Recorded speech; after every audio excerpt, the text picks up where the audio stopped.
ஜோதிட விடியல் YouTube channel நேயர்கள் அனைவருக்கும் ஸ்ரீ கால பைரவர் பரிபூரண அருளாசியுடன் உங்கள் ஆஸ்ட்ரோ ராஜகுமாரியின் இனிய வணக்கம்.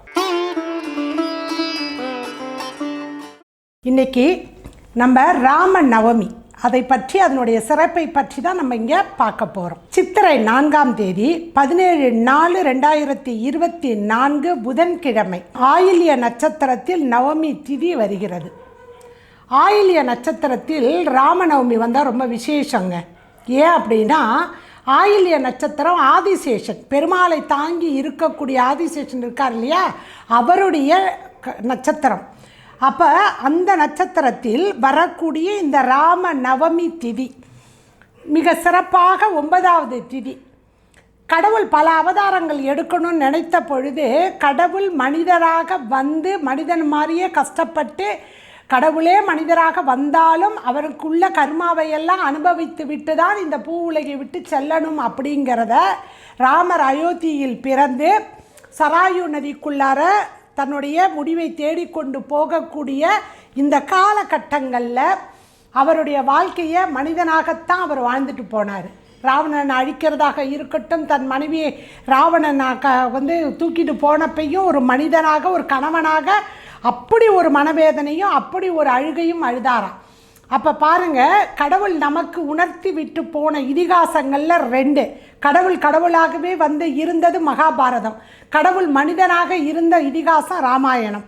அப்போ இந்த ராமருக்கு இந்த ராமாயணத்துக்கு அப்படி என்ன விசேஷம் அப்படின்னா 2 விசேஷம் இருக்குங்க. 1, சூரிய வம்சத்தினுடைய குலத்தை பற்றி சொல்லக்கூடியது ராமாயணம். அதில் பார்த்திங்கன்னா தர்மம், நீதி, நேர்மை, கற்பு இது எல்லாமே இருக்கும். அதனால தான் ஏகபத்தினி விருதனாக ஒரு மனிதன் எப்படி வாழ வேண்டும் என்பதற்கும் ஒரு கணவன் எப்படி இருக்க வேண்டும் என்பதற்கு உதாரண புருஷனாக இருந்தார். நீங்கள் கேட்கலாம், மனைவியை அவர் அனுப்பி வச்சிட்டாரே அப்படின்னு. ஆமாம், மனைவிக்கு ஒரு இழுக்கு வரும் பொழுது அந்த இழுக்கில் இருந்து அவள் எப்படி மேற்கொண்டு வருகிறாள் என்பதை இந்த உலகுக்கு நடத்தி காட்டுறதுக்கு உரிய அவதாரம் அது. சரிங்களா? அப்போ என்னாகும் அப்படின்னா ஒரு மனிதனுக்கு பெண்ணாசை பொன்னாசை வரக்கூடாது. அப்போ இந்த பெண்ணாசை வந்ததனால், ராவணனுக்கு பெண்ணாசை வந்ததனால் ராமாயணம் ஏற்பட்டது. பொருள் மேலே பற்று மேலே வைத்ததனால் பொருளாசையும் மண்ணாசையும் சேர்ந்து இணைந்து வந்ததனால் மகாபாரதம் உண்டானது. அங்கே கடவுளாகவே கிருஷ்ண பரமாத்மா நின்னார். இங்கே ராமர் மனிதனாக இருந்து இந்த பூ உலகில் வாழ்ந்து தன்னுடைய தாய் தந்தைக்கு செய்ய வேண்டிய கடமை, தன் மனைவிக்கு செய்ய வேண்டிய கடமை, தன் தம்பிகளுக்கு செய்ய வேண்டிய கடமை, இவை அனைத்தையும் அதே மாதிரி ராஜாவாக தான் போய் உட்காரும் பொழுது, பட்டாபிஷேகத்துக்கு முன்னாடி உட்காரும் பொழுது அந்த மக்களுக்குள் இருக்கக்கூடிய சிறு சிறு சந்தேகங்களை எல்லாம் இருந்து விலக்கி வாழ்ந்து காட்டிட்டு போனது ராமாயணம். அதை முதல்ல புரிஞ்சுக்கிங்க. சரி, இந்த திருப்பம் பாருங்கள், ரொம்ப விசேஷமாக ஆயில்ய நட்சத்திரத்தை அன்றே வரக்கூடியதாக இருக்குது. ஏன் அப்படின்னா புனர்பூச நட்சத்திரம் தான் ஸ்ரீராமருடைய நட்சத்திரம். ஆனால் அன்று நவமி திதி வர்றதுனால அன்று நமக்கு புதன்கிழமை ராம நவமி வருகிறது. சரி, ராம நவமியை எப்படி கொண்டாடணும்? அன்னைக்கு நாளே வீடெல்லாம் கழுவி எல்லாம் சுத்தம் பண்ணிவிட்டு அசைவம் சாப்பிட்ருந்தா கூட எல்லாம் க்ளீன் பண்ணி கழுவி கிச்சன்லாம் தொடச்சி கிடச்சி பூஜை ரூமெல்லாம் தொடச்சி மஞ்சள் குங்குமம் எல்லாம் வச்சு விட்டு ஒரு எலுமிச்சம்பழம் வாங்கிக்கிங்க. சரிங்களா? பானக்கம் செய்யணும். ராமருக்கு ரொம்ப பிடித்தது பானக்கம். அதனால் கொஞ்சோண்டு வெல்லம் தட்டி அதில் ஏலக்காய் தட்டி போட்டு கரைச்சி வடிகட்டிக்கிட்டு மண் இல்லாமல் அதில் எலுமிச்சம்பழத்தை புழிஞ்சு பானக்கம் செய்யணும். அடுத்தது பச்சை பயிறு இருக்குது பாருங்கள், அதாவது தோலோடு இருக்கிறது கிடையாது.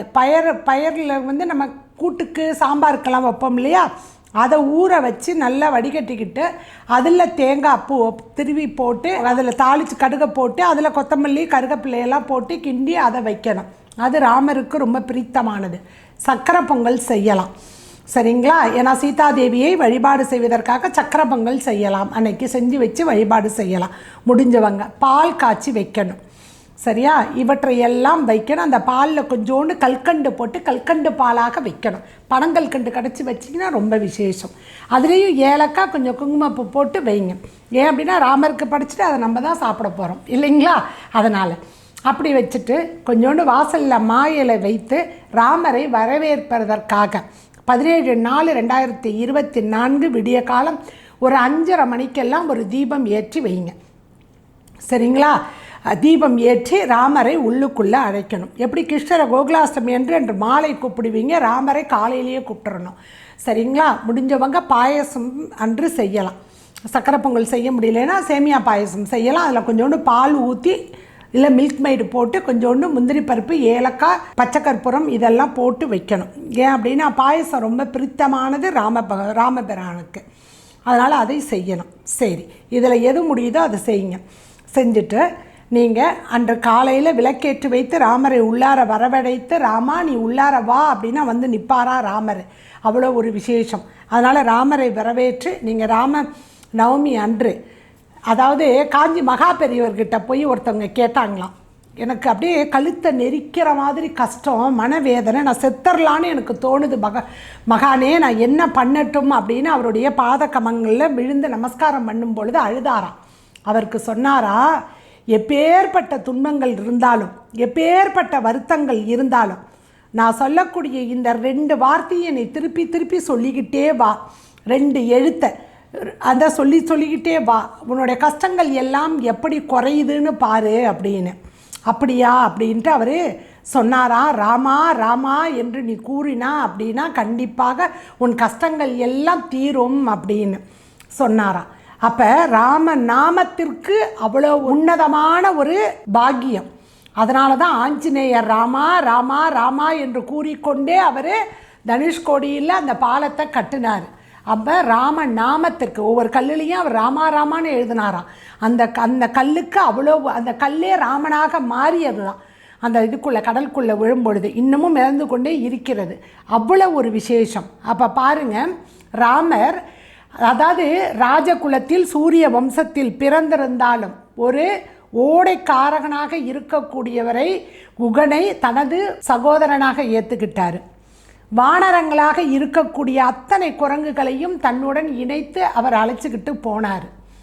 அப்போ ஒவ்வொரு இடத்துலையும் சபரிக்கு அவர் முக்தி கொடுத்தார். ராமாயணத்தை பார்க்கும் பொழுது எவ்வளவுலாம் அவர் வரிசையாக செஞ்சுக்கிட்டே போகிறாரு பாருங்கள். ராவணனையும் அவர் சொல்கிறாரு. ஏன்னா ராவணன் வந்து ரொம்ப அற்புதமானவன். அவனை அழிக்கும் போது கூட அவனுக்கு ஒரு சான்ஸ் கொடுக்குறாரு, இன்று போய் நாளை வா அப்படின்னு. ஏன் அப்படின்னா அப்பயாவது தப்பை உணர்ந்துடணும் அப்படின்னு. அவன் பாதி கிணறை தாண்டி தன் தம்பிகள்லாம் இறந்துட்டாங்க, தன்னுடைய தான் பெற்ற இந்திரஜித்து மகன் இறந்துட்டான். இதுக்கப்புறம் நான் உயிரோடு இருந்து என்ன பண்ண போகிறேன், அதனால் நாளைக்கு போருக்கு போகிறேன் அப்படின்னு. அவள் ஒரு பெரிய பதிவிரதை, 5 பதிவிரதையில் ஒருத்தி மண்டோதரி. அவ்வளோ ஒரு சிறப்பாக இருக்கக்கூடிய இப்படி, அதாவது ராவணன் வந்து அந்த யாழை மீட்டுனா அப்படின்னா சிவன் அந்த மந்திரத்தில் அந்த இசையில் அப்படியே மயங்கி அப்படியே உருகுவானான். அப்போ மேருமலையவே கொஞ்சம் உலுக்கி பார்த்தவன் ராவணன். அவ்வளோ ஒரு சக்தி இருந்தது, அவ்வளோ பெரிய சிவபக்தி. அப்படி இருக்கவனுக்கு ஒரு பெண்ணாசையின் மூலியமாக அவன் இந்த பூ உலகை விட்டு துறக்க வேண்டும் என்பதற்காக தேவபுரி என்று சொல்லக்கூடிய ஸ்ரீலங்காவை அதை அப்படியே குபேரபுரியா.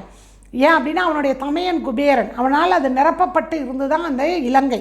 அவ்வளோ ஒரு சிறப்பெல்லாம் இருந்தாலும் கூட ஒரு மனிதன் சுய ஒழுக்கம் இல்லை என்றால் அவனுக்கு கடவுள், அதாவது நம்ம இப்போல்லாம் கஷ்டப்படுறோம்ல, நல்லவங்களுக்கெல்லாம் ஏன் கஷ்டம் வருது, கெட்டவன்லாம் நல்லா இருக்கான், அப்படி கிடையாது. அவனுடைய அத்தனை புண்ணியங்களை கரையணும். அதனால தான் ராவணனுக்கு அவ்வளோ டைம் கொடுத்தாரு. அவர் 12 மாதங்கள் டைம் கொடுத்தாரு சீதாவை கொண்டு போய் வச்சிருந்த காலகட்டங்களில். அப்படி இருக்கக்கூடிய சூழ்நிலையில் அந்த ராவணன் வந்து என்றைக்காவது திருந்துவான், எப்படியாவது திருந்துவான் அப்படின்னு இவ்வளோ புகழ், இவ்வளோ திறன், இவ்வளோ வரங்கள் பெற்றிருந்த அந்த ராவணனையே அவர் வந்து ஒவ்வொரு திருப்பமும் அவருக்கு சாய்ஸ் கொடுத்துக்கிட்டே இருந்தார். ஆனால் அவன் அதை கேட்கலை. கடைசியில் கூட அவன் இறந்து கிடக்கும் பொழுது தம்பிக்கிட்ட கூப்பிட்டு சொல்கிறாரு லட்சுமணன்கிட்ட, அப்பா கடைசியாக ராவணன் என்ன சொல்கிறான்னு கேட்டுட்டு வா அப்படின்னு. அவன் போய் என்ன பண்ணுறான், வந்து போய் நின்றுட்டு ஒன்றும் சொல்லலை அப்படின்னு. நீ எங்கே நின்று கேட்ட அப்படின்னு. தலபாகத்துக்கிட்ட நின்று நான் கேட்டேன். இல்லை, அவனுடைய பாத கமலத்துக்கிட்ட நின்று அவன் சொல்லக்கூடிய அந்த வார்த்தைகளை கேளு அப்படின்னு. அப்போ தான் ராவணன் சொல்லிட்டு போனானா, அப்பா உன்னுடைய அண்ணன் ராமனுக்கு இருக்கக்கூடிய சகோதரன் மாதிரி அந்த மேன்மை எனக்கு இல்லையே அப்படின்னு அவன் வருத்தப்பட்டுட்டு போனானா. அப்போ நினச்சி பாருங்கள், ராமனுடைய நாமத்துக்கு மகிமை எவ்வளவு இருக்குது அப்படிங்கிறதுக்கு ஆஞ்சநேயர் ஒரு உதாரணம். 7 சிரஞ்சீவிகளில் அவர் ஒரு சிரஞ்சீவியாக ராமநாமத்தை சொல்லிக்கொண்டு நான் கலி உலகத்தில் இருக்கிறேன், நான் இவ்வுலகில் இருக்கிறேன், உன்னோடு வரல ராமா அப்படின்னு ராமர் கடவுள் வந்து கூப்பிட்ட பிறகும் கூட அவர் போகாமல் இங்கே இருக்கார். அப்படின்னா ராமநாமத்தை எல்லாம் நமக்கு எடுத்து உரைப்பதற்காக ஆஞ்சநேயர் சிரஞ்சீவியாக இருந்து மாருதியாக இருந்து நமக்கு அருள் பாலிக்கிறார். அப்போ நம்ம இவ்வளோ சிறப்பு வாய்ந்த இந்த ராமர் பிறந்த இந்த நாளை நாம் எப்படியெல்லாம் கொண்டாடணும்? கேக்கு வெட்டியெல்லாம் கொண்டாட வேண்டாம். ஒரு பாயசம், முடிஞ்சால் ஒரு சக்கரை பொங்கல், ஒரு பாசி பயறு, ஏன்னா உடல் உள்ள குளிர்ச்சியை தரக்கூடியதாக இருக்கிறதுனால அவருக்கு பிரித்தமானது நெல்லிக்கனி, சரிங்களா? அதை வைத்து வழிபாடு செய்யலாம். அடுத்தது பானக்கம் கண்டிப்பாக வைக்கணும். உங்களால் என்ன முடியுதோ, வெத்தலைப்பாக்கு, வாழைப்பழம் இவற்றையெல்லாம் வைத்து ஒரு தேங்காய் உடைச்சி நீங்கள் தூபதீப ஆராதனை காட்டி விரதத்தை நீங்கள் முடிச்சுக்கலாம். பகலெல்லாம் பட்னி இருக்கணும்னு கூட கிடையாது. பக்கத்தில் ஏதாவது பெருமாள் கோயிலோ ராமர் கோயில் இருந்தால் அன்னைக்கு நீங்கள் போய் வணங்குறது ரொம்ப சிறப்பு. முடிஞ்சால் சுண்டல் செய்து வச்சு சாப்பிடலாம், சரிங்களா? இதெல்லாம் உங்களுடைய சாய்ஸ் தான். உங்களால் என்ன முடியுதோ அதை செய்து நீங்கள் வழிபாடு செய்யும் பொழுது ராம நாமத்தை முடிஞ்சவங்க, ராமருடைய ஜாதகம் இந்த வீடியோவில் வரும், அதை நீங்கள் ஸ்க்ரீன்ஷாட் எடுத்து கூட வச்சுக்கலாம், ஃபோட்டோவாக உங்கள் இதுக்குள்ளே வச்சு அன்றைக்கி ஃபுல்லாக அதை பார்த்து நீங்கள் வணங்கலாம், சரிங்களா? இல்லையா, இப்போ எங்கே பார்த்தாலுமே கடைகளில் விற்கிது, அதை வாங்கியாந்து கொஞ்சம் நீங்கள் வச்சுக்கலாம் லாமினேட் பண்ணி. கூகுளில் நிறைய இருக்குதுங்க, சரிங்களா? அதை வைத்து ராமருடைய ஜாதகத்தை வைத்து வழிபாடு செய்யும் பொழுது நமக்கு கஷ்டங்கள் எல்லாம் விலகும் என்பது ஆன்மீக சொற்பொழிவாளர்களும் ஆன்மீகவாதிகளும் நமக்கு சொல்லிட்டு போனது. அடுத்தது அன்று ராமாயணத்தையே நம்ம படிக்க முடியலை அப்படின்னாலும், ஏன்னா அவ்வளோ பெரிய காவியம் அது, கிட்டத்தட்ட 1,26,000 வரிகள் இருக்குதான் ராமாயணத்தில். அதை நம்மளால் சொல்ல முடியுமா அப்படின்னு தெரியாது. ஆனால் அவற்றையெல்லாம் சொன்னால் என்ன பலன் கிடைக்கும் என்பதற்கு உரிய ஒரு பாடல், 4 வரி. ராம ராம ராமேதி ரமே ராமே மனோரமே சகசரநாம தத்துல்ய ராம ராம வாரணியே ஸ்ரீ ராமராம நாமன்யே அப்படிங்கிற அந்த ஸ்லோகத்தை நீங்கள் சொல்லி வழிபாடு செய்யலாம். அது ரொம்ப விசேஷங்க. ராமாயணம் சொன்ன பலன் உங்களுக்கு கிடைக்கும். அதுவும் இந்த வீடியோவில் உங்களுக்கு வரும். கீழே கமெண்ட்ஸில் பார்த்தீங்க அப்படின்னா அந்த கமெண்ட்ஸ்லேயும் அது இருக்கும். ஏன்னா அங்கேருந்து கூட நீங்கள் எடுத்து எழுதிக்கலாம், சரிங்களா? இவ்வாறாக ராம நாமத்தை அன்று முழுவதும் தினமும் சொன்னீங்கனாலே கஷ்டங்கள் விலகும். உங்கள் கஷ்டங்கள் விலகுவதற்கு உரிய ராம நவமி இன்று புதன்கிழமை.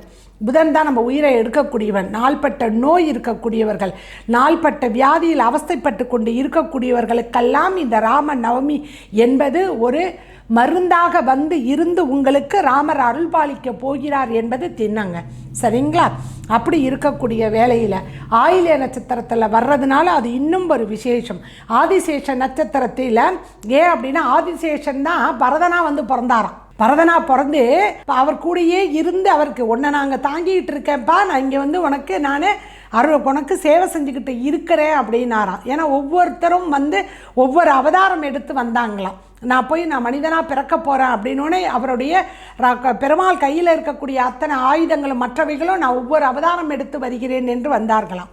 அப்படி இருக்கக்கூடிய இந்த ராமனுடைய இந்த அவதாரத்துக்கு உரிய இந்த அவதார தினமாக இருக்கக்கூடிய இந்த நாளில் ராமநாமத்தை சொல்லி நீங்கள் எல்லோரும் மேன்மை அடைந்து கஷ்டங்களை எல்லாம் போக்கி சூரியனை அன்று வழிபாடு செய்யணும். சூரிய வம்சத்தில் இருந்து ராமர் வந்தார்.